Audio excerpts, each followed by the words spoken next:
Всем доброй ночи.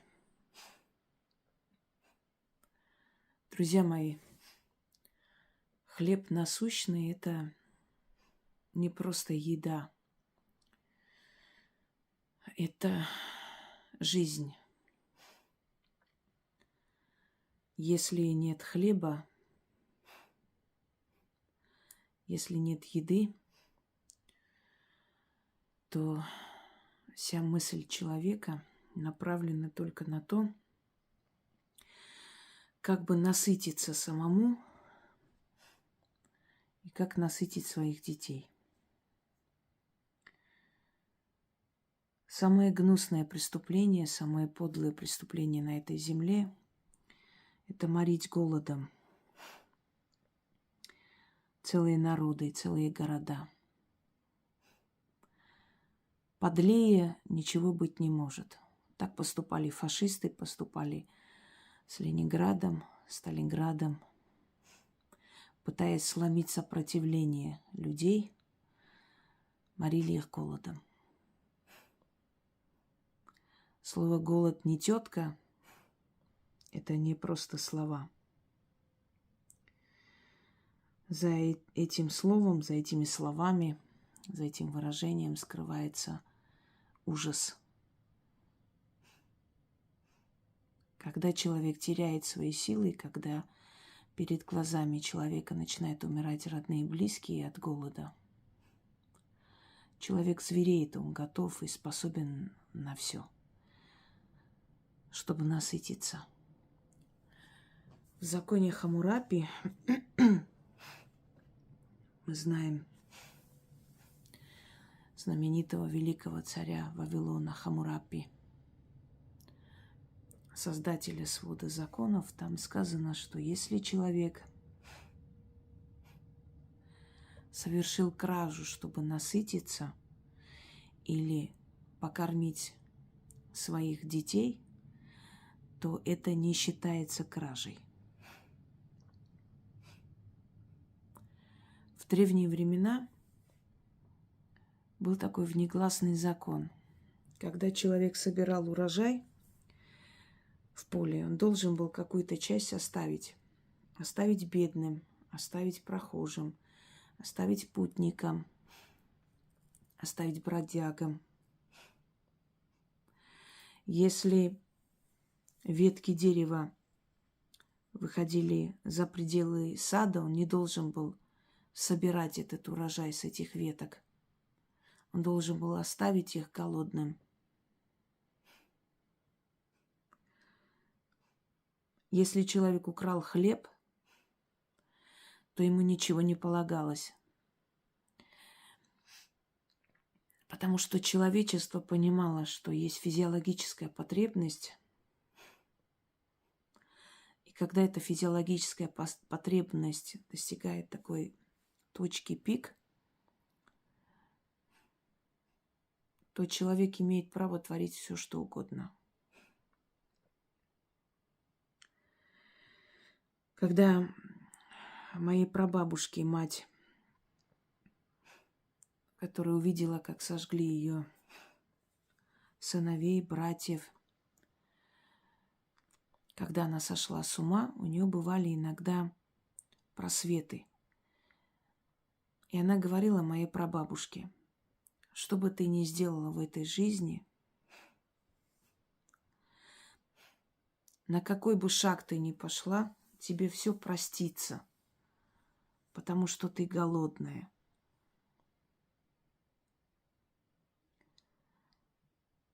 Самое страшное, самое подлое преступление на земле – это морить голодом целые города, целые народы. И те народы, которые на это способны, у них нет ничего святого. Те народы, которые поощряют это, которые аплодируют и поддерживают такую систему продавливания своей воли, диктования своей воли, у этих народов ничего хорошего на этой земле быть не может.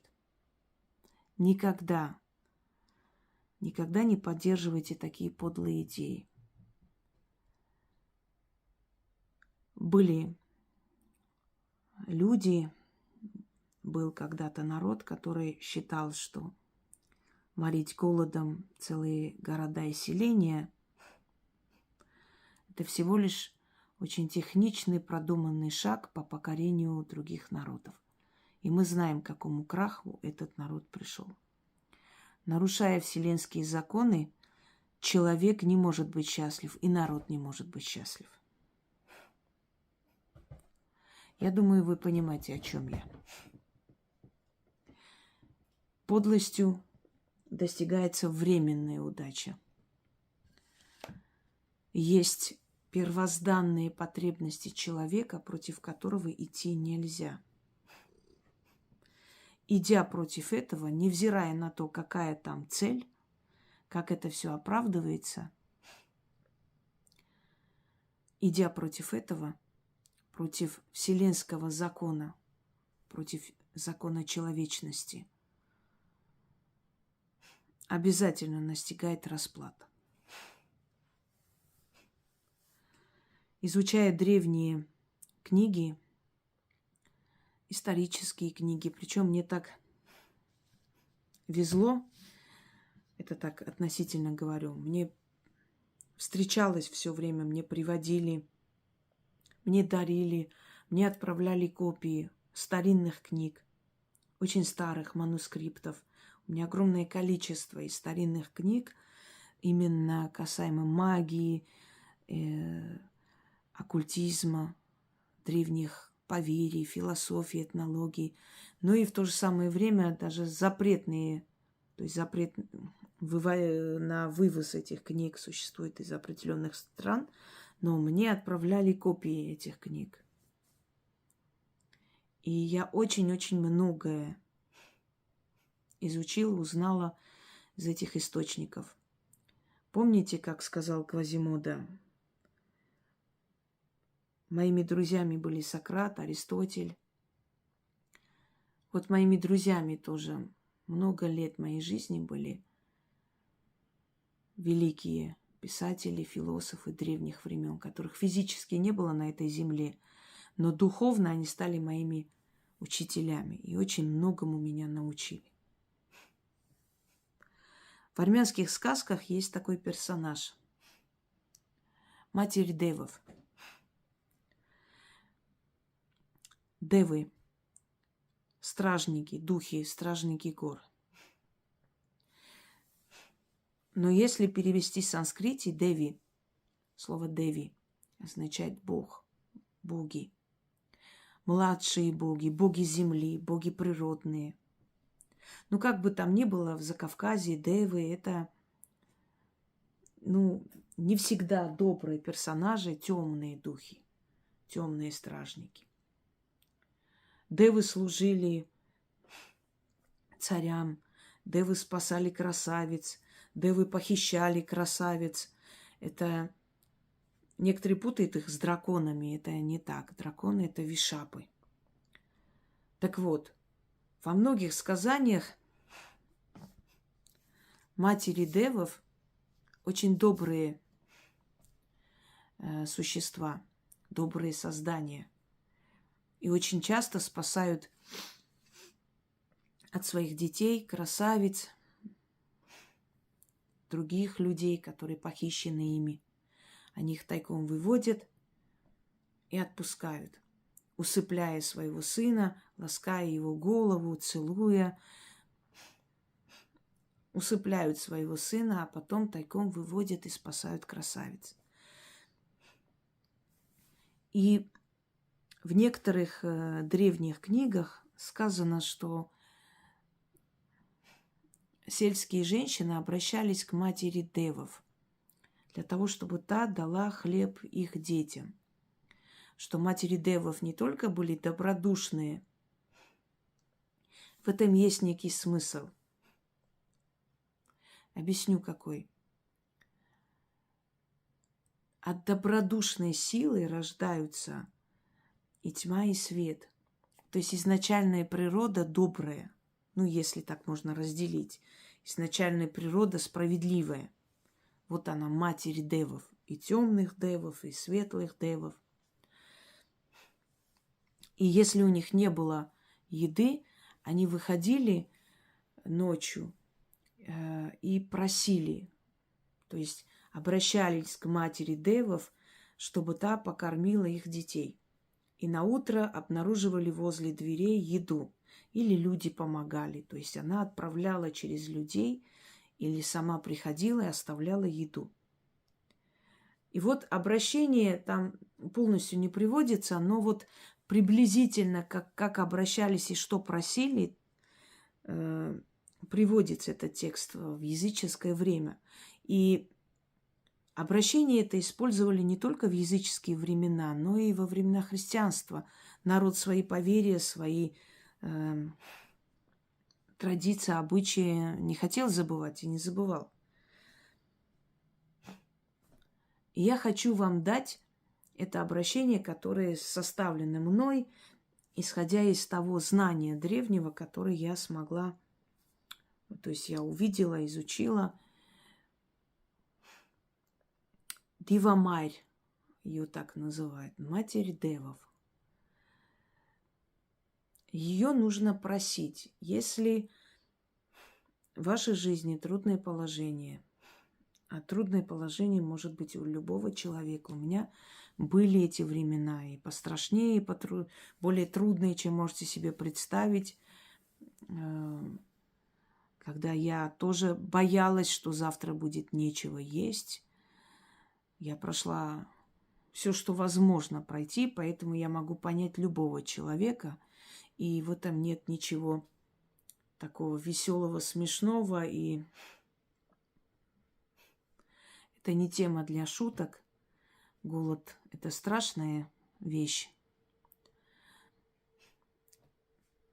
Если у вас трудное положение, и вы боитесь, что вам когда-нибудь нечего будет есть или нечем кормить детей, начитайте в открытое окно каждую ночь.